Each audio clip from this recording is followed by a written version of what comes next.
warahmatullahi wabarakatuh. Hamdan wa salatan.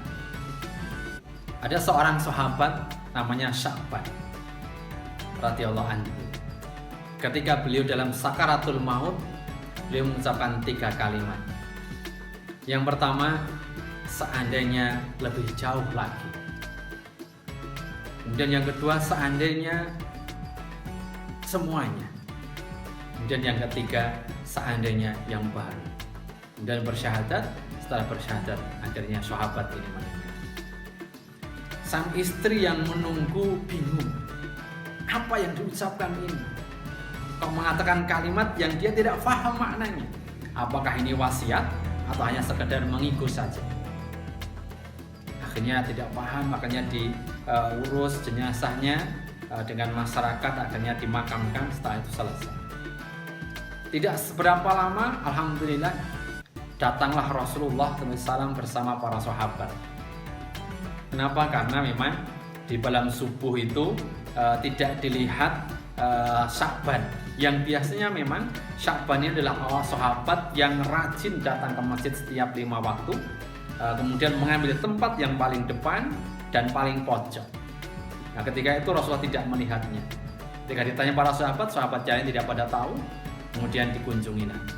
Namun ternyata sampai di rumah, ternyata Sya'ban telah dipanggil oleh Allah Subhanahu wa Ta'ala.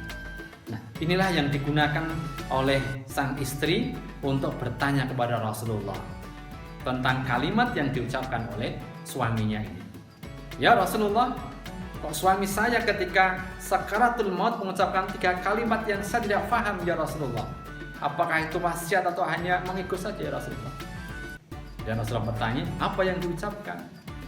Kemudian sang istri mengatakan, yang pertama seandainya lebih jauh lagi.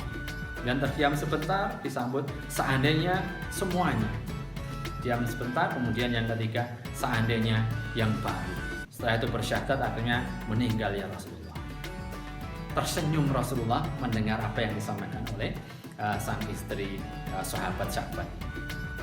Bapak Ibu, orang dalam kondisi sakaratul maut itu sakitnya luar biasa. Dalam banyak riwayat dikatakan ada yang sampai ibaratnya sakaratul maut itu orang yang tersabet dengan pedang 70 sabetan pedang, atau bahkan yang mengatakan yang lain, seluruh rasa sakit dunia dikumpulkan menjadi satu, itulah sakitnya sakaratul maut.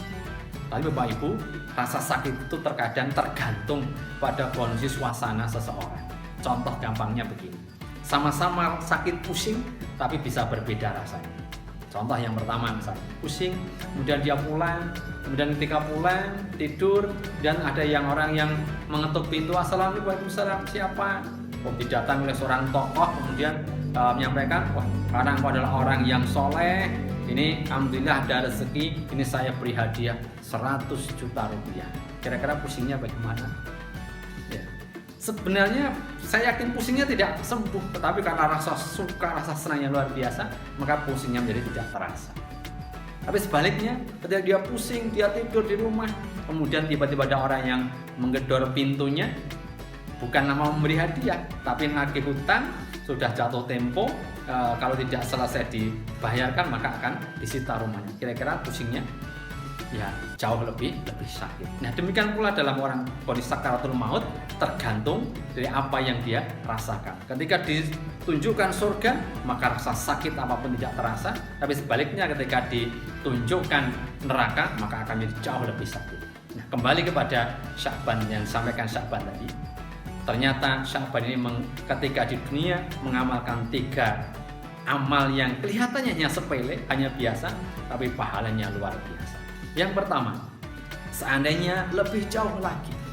Ketika dia mau ke masjid, ternyata di tengah perjalanan ada seorang sahabat yang buta mau ke masjid, ya berjalan dengan tertatih-tatih, maka dia dekati dan dia tuntun, dia pegang tangannya datang ke masjid. Karena keikhlasan yang luar biasa, maka Allah tunjukkan pahala yang luar biasa. Menyesal sang Sya'ban ini. Kenapa tidak saya tuntun dari rumah sampai ke masjid kemudian pulang dituntun lagi? Tetapi walaupun menyesal, sudah mengamalkan menuntun ini sudah pahala yang luar biasa. Yang kedua, seandainya semuanya. Ketika dalam lapar sekali, dia mau makan, tidak ada makanan apa-apa kecuali satu roti saja. Ya. Ketika mau dimakan ada pengemis yang datang. Dia meminta, Pak, saya sudah berhari-hari tidak makan. Kira-kira kalau kondisi itu Bapak bagaimana? Rotinya dikasihkan atau tidak?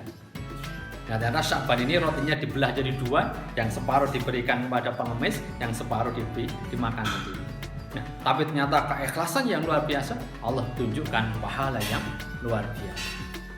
Endah nonek tak wehke kabeh, andehnya seandainya semuanya, betapa pahalanya sangat luar biasa. Tapi sudah terlanjur.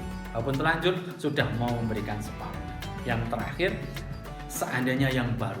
Ketika dia mau ke masjid, kondisi dingin, dia memakai dua baju, yang dalam itu masih baru, yang di luar sudah lama. Nah, ketika dalam perjalanan, ada seorang sahabat yang kedinginan.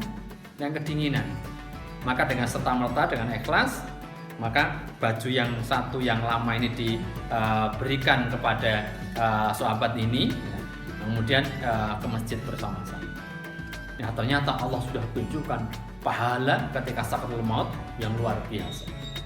Nah, dia membayangkan seandainya yang diberikan yang baru, semacam apa pahala yang akan dia terima. Dia menyesal, tetapi walaupun menyesal, beliau sudah memberikan pakaiannya kepada seorang ini, dan Allah berikan ganjaran yang luar biasa. Itulah Bapak Ibu, teman-teman semuanya, marilah walaupun hanya sepele, jangan disepelekan amal kebaikan. Walaupun hanya biasa, jangan disepelekan juga. Insya Allah hal yang kecil kita masih juga, mumpung masih punya kesempatan, mari kita bersama-sama melakukan amal kebaikan sekecil apapun. Insya Allah akan memberikan kebaikan kita baik di dunia maupun di akhirat nanti, yang Allah akan memberikan surga kepada kita semua. Demikian yang saya sampaikan. Akhirul kalam, billahi taufiq wal hidayah. Assalamualaikum warahmatullahi wabarakatuh.